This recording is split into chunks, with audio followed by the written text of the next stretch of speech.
Silakan Ustaz. Ya, sama-sama. Terima kasih Ustazah.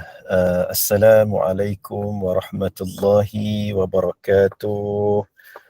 أعوذ بالله من الشيطان الرجيم. بسم الله الرحمن الرحيم. الحمد لله رب العالمين والصلاة والسلام على رسول الله وعلى آله وأصحابه أجمعين. رب اشرح لي صدري ويسر لي أمري واحلل عقدة من لساني يفقه قولي. ربي زدنا علما وارزقنا فهما. Jadi Alhamdulillah, terima kasih Ustazah, moderator kita, pengacara kita pada petang ini. Yang saya hormati, yang saya kasihi, ibu-ibu, puan-puan, akak-akak yang saya kasih sekalian.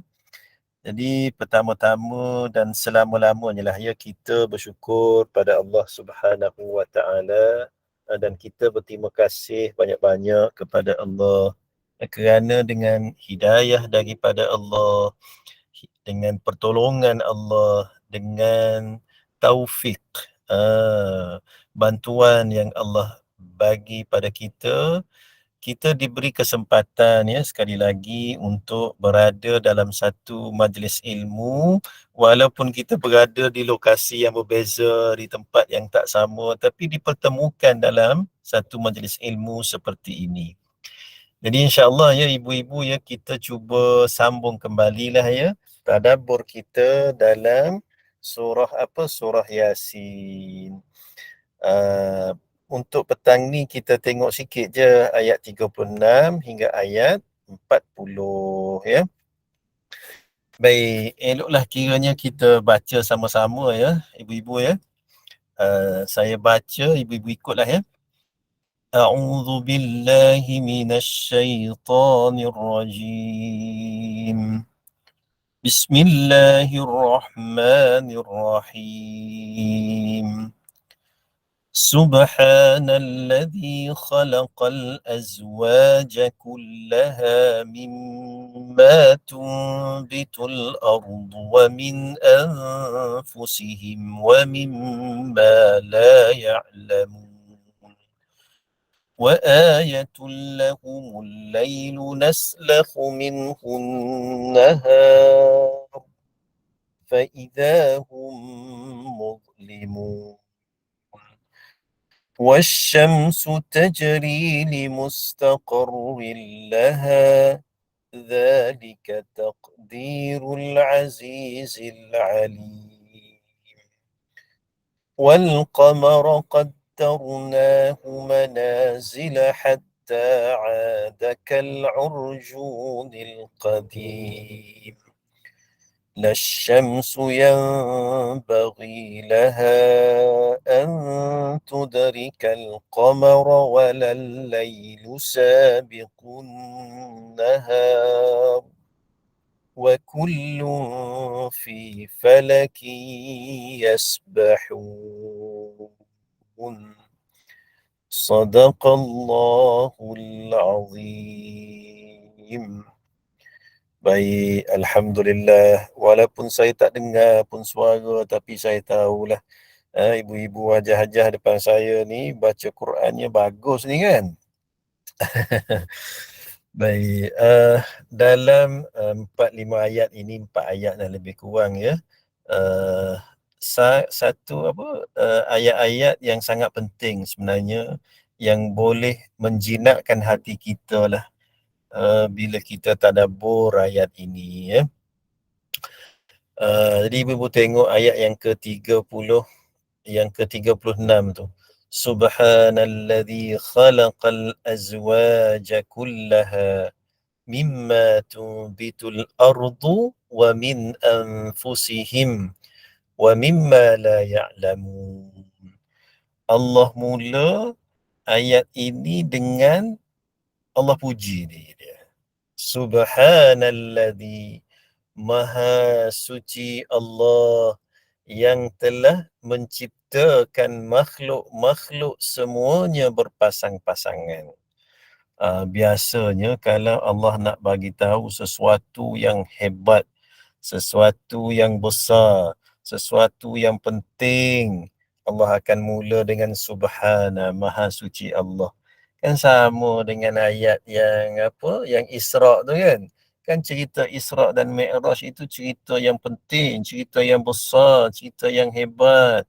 Perjalanan baginda Nabi daripada Mekah diperjalankan sampai ke Masjidil Aqsa, naik ke langit. Lalu Allah mula dengan Subhanalladzi asra bi'abdihi. Yang ni pun Subhanalladzi khalaqal azwaja kullaha. Maha suci Allah, kata Allah. Nak ceritanya Allah itu maha berkuasa. Allah telah ciptakan sesuatu yang hebat. Apa dia? Khalaqal azwaja kullaha. Allah ciptakan makhluk-makhluk ini semuanya berpasang-pasangan.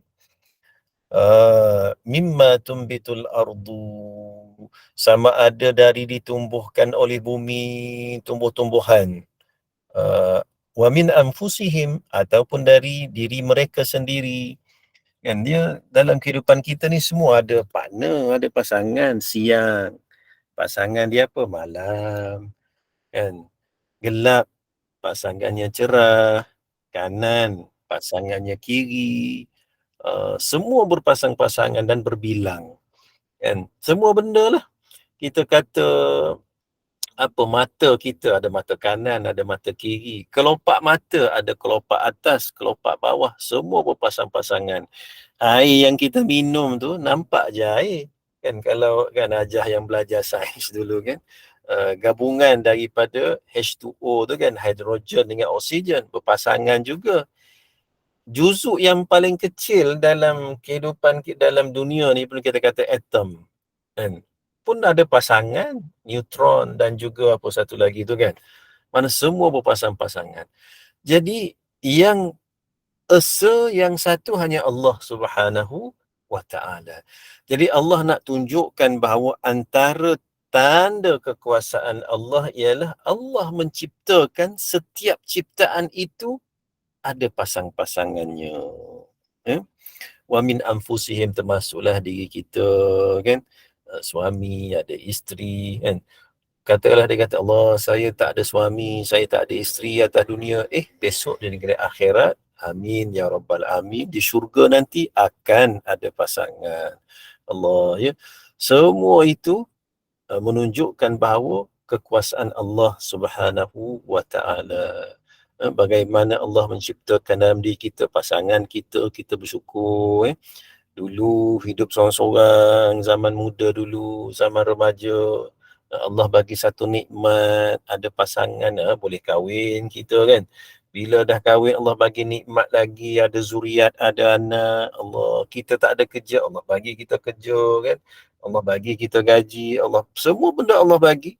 Satu persatu Allah bagi pada kita, menandakan bahawa Allah itu maha segala-galanya dan kita ni bergantung dengan Allah Subhanahu wa ta'ala. Betul Hajah ya, pasangan Adam, dia tak boleh hidup seorang-seorang, kena ada nenek kita Hawa ya. Itulah. Rasulullah pun ada pasangan, pasangan Rasulullah yang paling Nabi sayang. Siapa tu? Sayyidatina Khadijah sebagai contoh tu kan.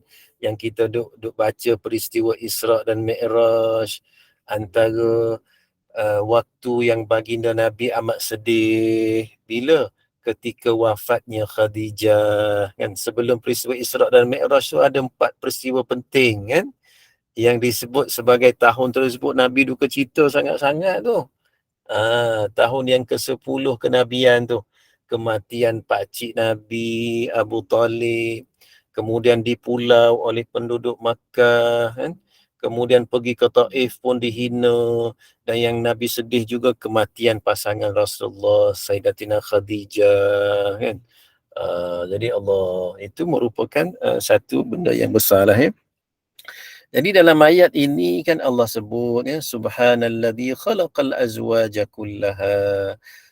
Antara apa, maha suci Allah yang telah menciptakan makhluk ini semuanya berpasang-pasangan, sama ada dari ditumbuhkan oleh bumi ya, ataupun dari diri mereka sendiri.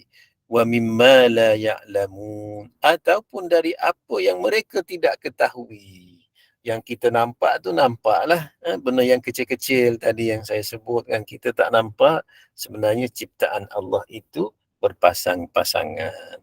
Jadi penciptaan berpasang-pasangan itu salah satu tanda kebesaran Allah Subhanahu wa taala. Yang tidak berpasangan, yang tidak berbilang, hanya Allah yang esa.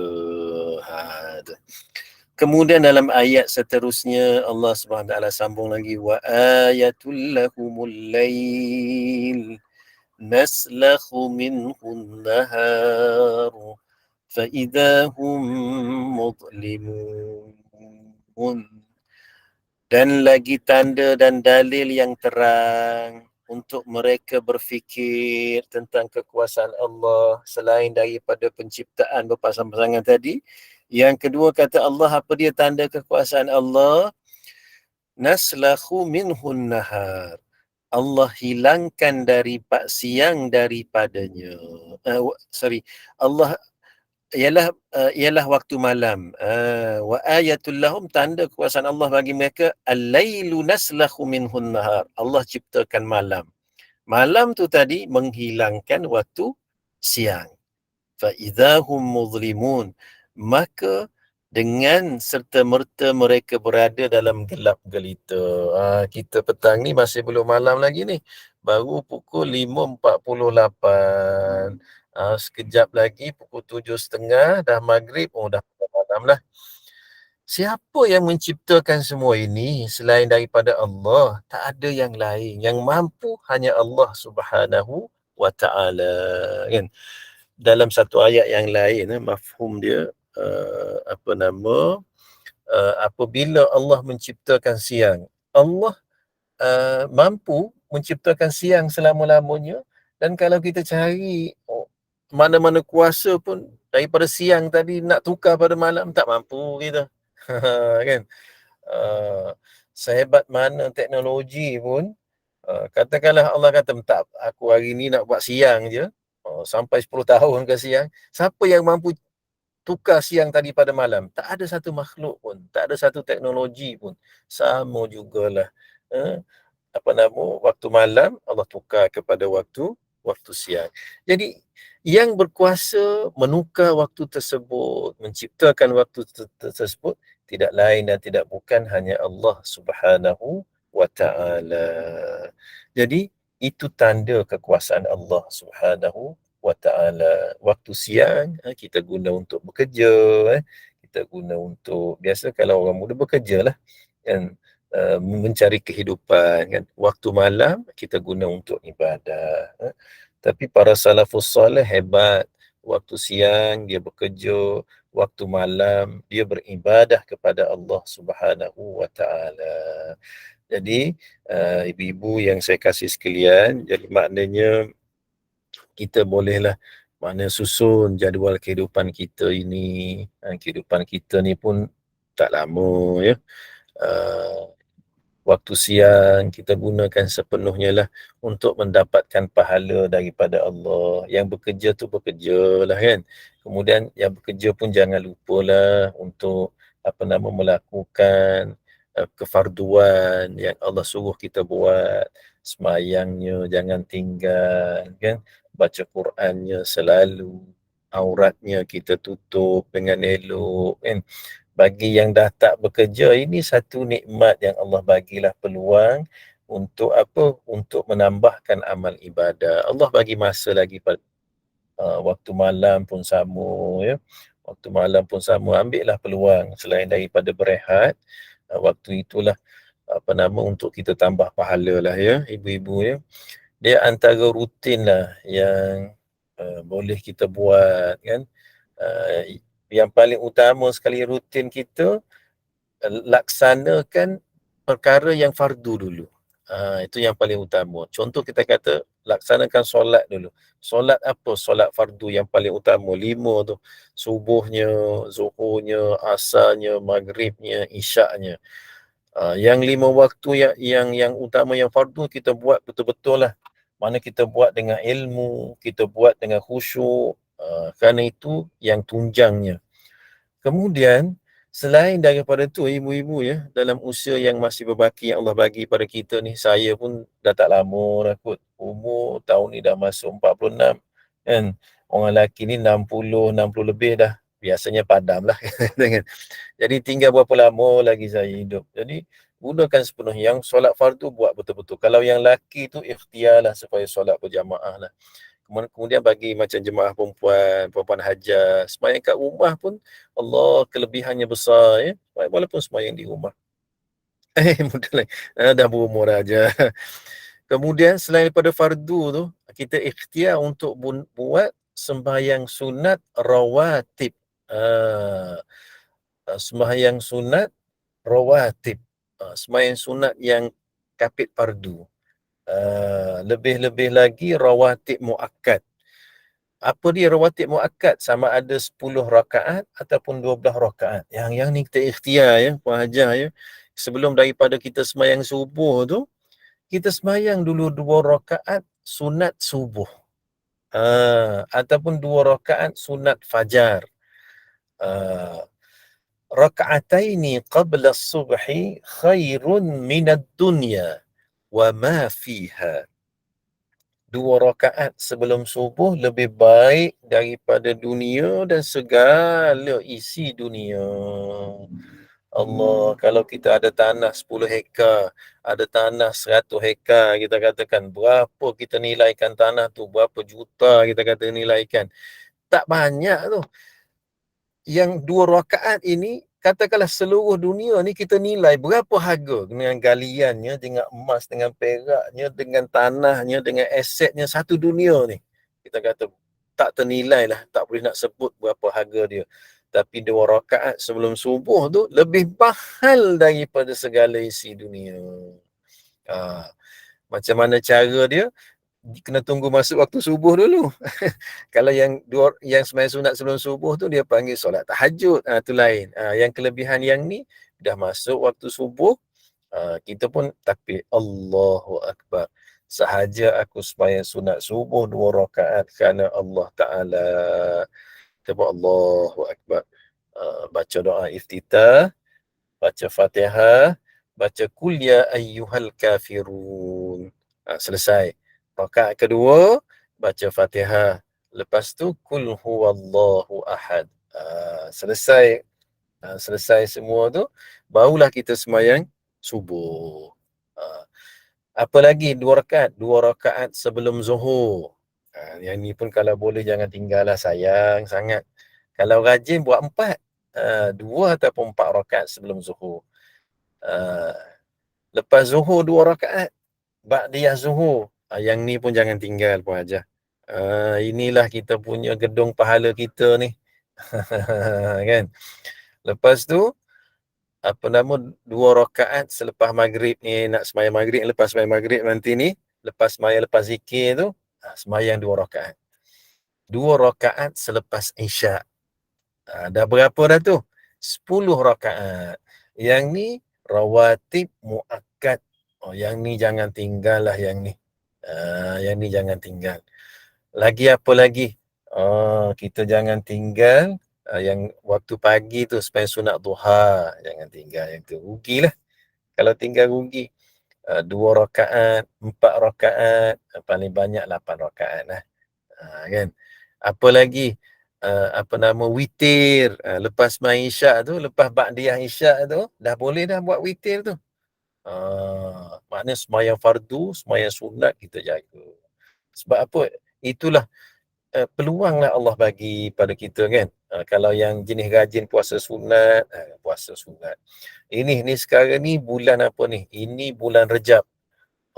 Bulan Rejab ini antara bulan-bulan haram. Kita boleh tambah amal ibadah kita. Bulan haram ada 4 bulan Hajah kan.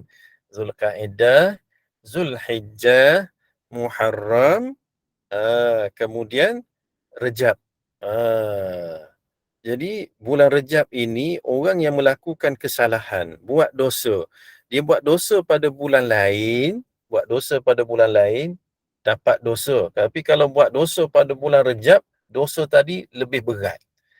Jadi ulama bincang, Imam An-Nawawi menyebut kalau dosa dibuat pada bulan Rejab tu lebih berat berbanding bulan lain, sudah tentulah pahala yang kita buat pada bulan Rejab ini, pahala yang kita buat pada bulan Rejab ini sudah tentu lebih lebih utama daripada bulan-bulan yang lain. Jadi kita sama-sama beramal ibadah lah.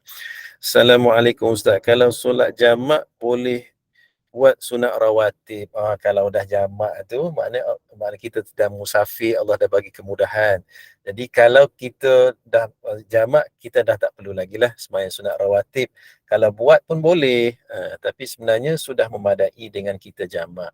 Sebab apa, Hajah, kalau kita dah memang menjadi rutin kita, contoh kita kata amalan kita lah, kalau waktu biasa kita akan buat qabliyah ba'diyah, tiba-tiba kita musafir, kita sembahyang qasar dan juga jamak, walaupun kita dah tak buat ba'diyah qabliyah, malaikat tetap menulis kita buat, kerana itu merupakan rutin kita. Allah, itu kebaikan orang yang istiqamah tu. Kan? Jadi saya tahulah depan saya ni puan-puan hajah rajin baca Quran, rajin sembahyang sunat, walaupun kita sibuk, mungkin kita ada urusan, kita tak sihat, tetapi tetap juga dikira dapat pahala kita buat, kerana itu merupakan rutin kita melakukan perkara-perkara sunat, ya. Okay, alhamdulillah. Baik, kemudian apa lagi tanda kekuasaan Allah dalam surah Yasin yang kita duk baca ni? Kefirman Allah, wasyamsu tajri li mustaqarril laha. Dan sebahagian daripada dalil tersebut, tanda tersebut ialah matahari tajri li mustaqarril laha, yang beredar tetap di tempatnya. Perbincangan dalam kitab tafsir ni panjanglah berkaitan dengan mustaqarril laha ni, tapi petang ni tak sempatlah kita nak tengok dengan detail. Kita ambil tadabbur saja, ya. Matahari itu kelihatan beredar di tempat yang ditetapkan baginya. Dzalika taqdirul azizil alim. Ini merupakan kehendak Allah, takdir Allah yang maha berkuasa lagi maha mengetahui. Penciptaan matahari juga penciptaan yang hebat, kan? Penciptaan yang sangat hebat. Kita daripada kecil sampai kita dah umur sekarang ni pun masih lagi kita boleh melihat matahari, kan? Hebatnya ciptaan Allah Subhanahu wa taala, Kemudian apa lagi tanda kekuasaan Allah? Wal qamara qaddarnahu manazila hatta 'ada kal urjunil qadim.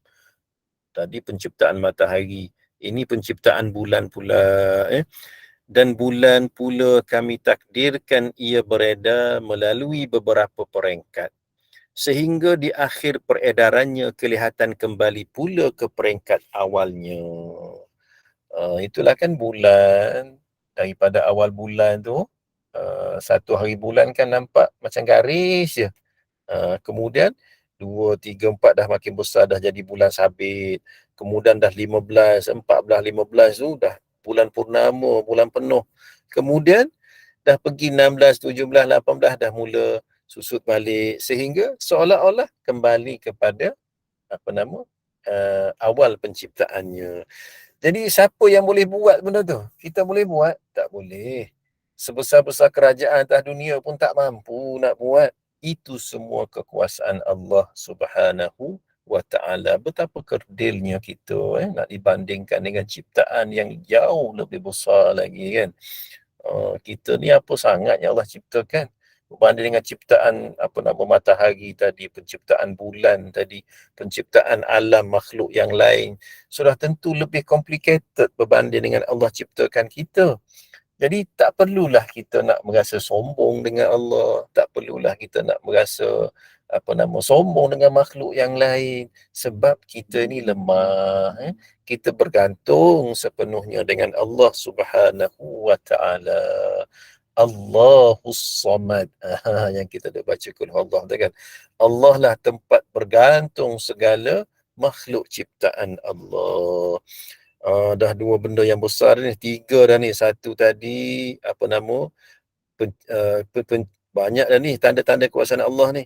Allah ciptakan berpasangan. Apa lagi? Allah tukar malam kepada siang, siang kepada malam, perjalanan matahari, bulan, dan Allah sambung lagi ni, lasyamsu yanbaghi laha an tudrikal qamar walal lailu sabiqun nahar wa kullun fi falakin yasbahun. Dengan ketentuan yang demikian, matahari tidak mudah baginya mengejar bulan dan malam pula tidak dapat mendahului siang, kerana tiap-tiap satunya beredar terapung-apung di tempat edarannya masing-masing. Siang, malam, patuh kepada arahan daripada Allah Subhanahu wa Ta'ala. Allah, ya. Baik, ini 3-4 ayat ini Allah nak bagi tahu kepada kita bahawa Allah itu maha berkuasa menciptakan segala sesuatu, hatta menciptakan perkara yang lebih besar. Jadi kita sebagai hamba, kita kena benar-benar merasa insaflah betapa kerdilnya diri kita, ya. Sebab itu tadabbur yang pertama, iaitu apa dia, daripada ayat yang kita baca tadi, Allah ini maha perkasa, Allah ini maha berkuasa. Allah boleh je nak buat apa sahaja. Kita tengok kekuasaan Allah ni sehari dua ni, Puan Hajah, ya, di Turki, ya, di utara Syria Allah berlaku gempa bumi, berkat 2-3 kali tu gagaran tu kan. Kematian, kalau awal pagi tadi saya tengok dalam berita Turki tu, dalam dah lebih daripada 10,000 itu yang mati kan. Petang ni bertambah lagi. Allah cuik sikit je. Allah, ya. Betapa hebatnya kekuasaan Allah. Kita ni terlalu kerdil lah, ya. Sebab itu selalulah kita beringat, ya, apa yang berlaku kan. Itulah. Dan kita ini kebergantungan apa, Allah itu tempat kita bergantung lah, segala-galanya lah. Segala benda kan, kita duk bernafas, kita boleh hidup sampai hari ni, kita nak makan, kita nak suap makanan pun sebenarnya Allah, itu semua di atas kekuasaan Allah. Bila-bila masa saja kalau Allah nak tarik kan, bila-bila masa saja. Berapa ramai kawan-kawan saya datang kerja, pagi datang kerja, rupa-rupanya dia tak terus balik rumah dah. Allah ambil di tempat kerja. Baru ni 2 orang, ya, pingsan, jatuh tempat kerja, meninggal. Meninggal pagi tu, yalah, elok-elok lah kita kata kan.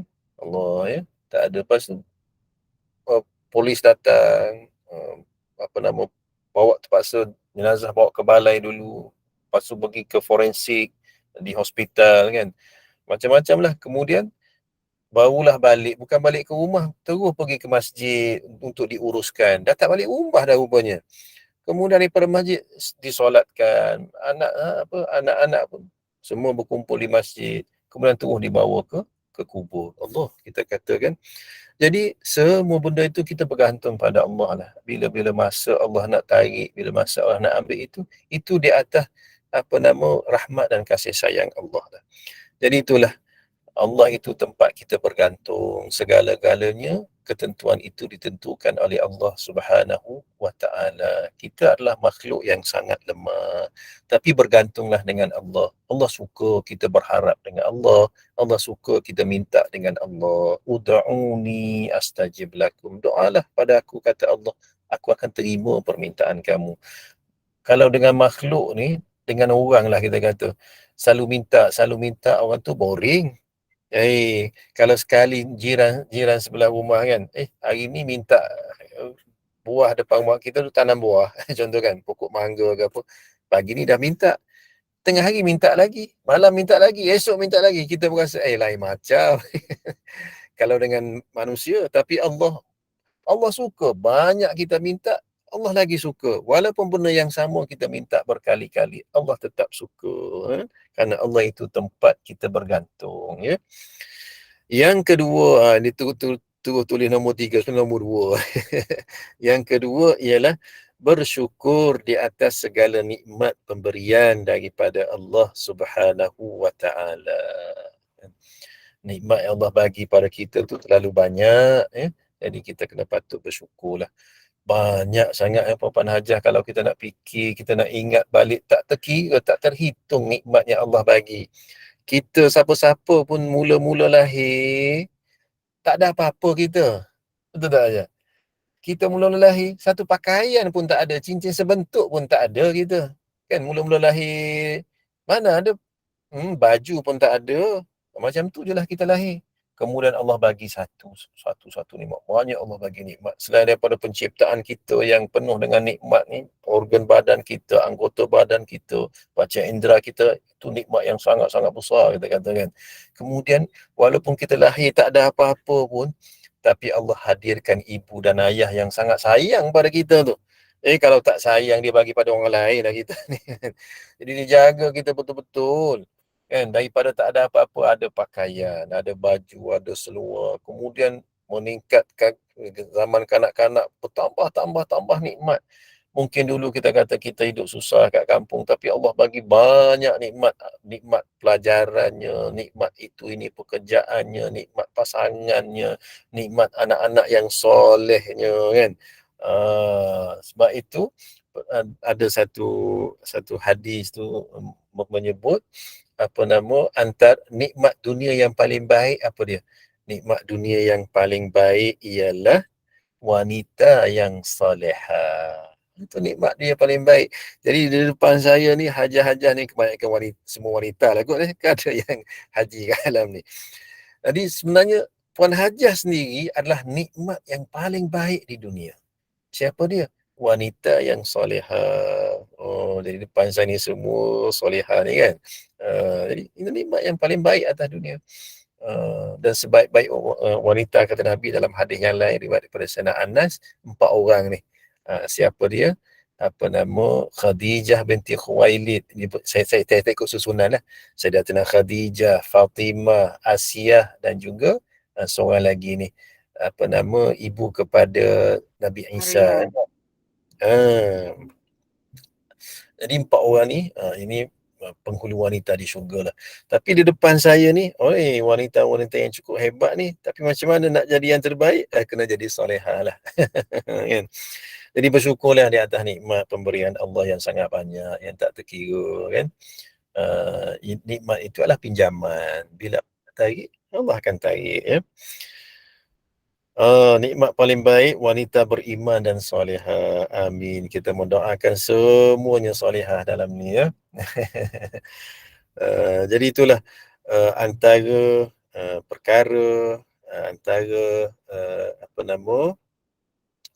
yang bagi saya lah antara benda yang kita boleh ambil manfaat daripada tadabbur kita. Jadi sebab itu untuk kita bersyukur, kadang-kadang kita tak berapa rajin kita nak bersyukur kan. Ini ada satu doa ni saya nak kongsi Puan Hajah pada petang ni. Walaupun doa ini daripada hadis Nabi, walaupun hadis Nabi ni ada sebahagian daripada ulama hadis mengatakan ia bertaraf hasan, ada mengatakan ia bertaraf dhaif, tapi kita boleh amalkan. Doa ni kita boleh amalkan. Doa untuk apa ni? Doa supaya kita ini menjadi hamba yang bersyukur. Doa supaya kita ini menjadi hamba yang sabar di atas ujian Allah. Macam mana saya tak letak baris tu, tak sempat nak letak baris, minta maaf tu. Macam mana doanya? Yang tengah-tengah tu je. Allahumma ja'alni. Kita baca sama-sama ya. Allahumma ja'alni syakura waj'alni sabura waj'alni fi 'aini waj'alni fi 'aini saghira wa fi a'yunin nasi a'yunin nasi kabira. Kabira. Kita ulang lagi. Allahumma ja'alni syakura waj'alni sabura waj'alni fi 'aini saghira wa fi a'yunin nasi kabira. Apa maknanya? Ya Allah, jadikanlah aku ni hamba yang bersyukur, Ya Allah. Kita ni kadang-kadang susah nak bersyukur. Kan? Kita bila dapat nikmat yang besar-besar je, kita akan Alhamdulillah, Alhamdulillah, dapat nikmat besar. Nikmat yang halus, yang kecil-kecil tu tak berapa nak bersyukur kita kan. Jadi kita minta supaya kita ni diberi taufik oleh Allah untuk kita sentiasa bersyukur. Bersyukur dengan erti kata, pertama kita melafazkan rasa syukur bila dapat nikmat, Alhamdulillah, Alhamdulillah. Kemudian rasa syukur tu biar lahir dalam hati kita. Kemudian nak menyatakan syukur kita dengan perbuatan, kita rajin buat amal soleh. Itu tanda kita bersyukur. Rajin sembahyang sunat, rajin tambah amal soleh kita, itu tanda kita bersyukur. Jadi kita minta dengan Allah, Allahumma ja'alni syakura. Ya Allah, ya Tuhanku, jadikanlah aku ni hamba-Mu yang bersyukur, Ya Allah. Waj'alni sabura. Jadikanlah aku ni, Ya Allah, hamba-Mu yang sabar. Ada kalanya kita tak berapa nak sabar kan, kurang kita punya kesabaran. Jadi minta dengan Allah, Ya Allah, janganlah aku ni jenis yang suka suka marah-marah, tak sabar, suka gopoh-gopoh kerana tak sabar. Jadi minta supaya Allah jadikanlah aku ni hamba yang bersabar, Ya Allah. Sabar atas ujian-Mu, Ya Allah. Sabar atas musibah yang melanda kami. Sabar Waj'alni fi 'aini saghira. Jadikanlah aku ni pada pandangan aku ni kecil sahaja. Maknanya kita tak naklah kita ni menjadi orang yang suka takabur, suka sombong kan. Kita nak supaya kita rasa diri kita ni lemah, diri kita ni kecil kan. Bila kita tengok orang yang kita nampak macam tak berapa nak buat ibadah pun, kita jangan kata, wah aku lebih baik ni daripada dia. Bukan. Mungkin ada benda-benda lain dari sudut lain, dia lebih baik daripada kita. Kan? Jadi maknanya biar kita rasa diri kita ni sentiasa kecil di sisi Allah Subhanahu wa ta'ala. Wa fi a'yunin nasi kabira. Tetapi janganlah orang menghina kita. Maknanya pada pandangan orang lain, kita adalah yang baik, yang elok juga kan. Jadi itulah, ini antara doa Puan Hajah boleh amalkanlah. Kalau tak ingat panjang tu, sampai sabura tu pun dah cukup bagus dah tu. Allahumma ja'alni syakura waj'alni sabura. Ya Allah, jadikanlah aku hamba-Mu yang bersyukur, dan jadikanlah aku sebahagian daripada hamba-Mu yang bersabar. Jadi itulah, bila kita baca ayat tadi tentang kekuasaan Allah, penciptaan matahari, penciptaan bulan, penciptaan manusia yang berpasang-pasangan, penciptaan pertukaran malam dan juga siang, itu menunjukkan Allah itu maha berkuasa. Dan kita berharap kepada Allah Subhanahu wa ta'ala. Dan kita ni hamba yang sangat lemah. Jadi kita minta supaya kita diberi kekuatan oleh Allah untuk bersyukur atas segala nikmat Allah dan bersabar di atas segala ujian dan nikmat juga yang diberikan oleh Allah kepada kita.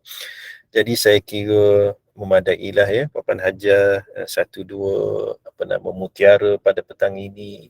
Mudah-mudahan kita semua mendapat manfaat daripada sesi tadabbur kita pada petang ini.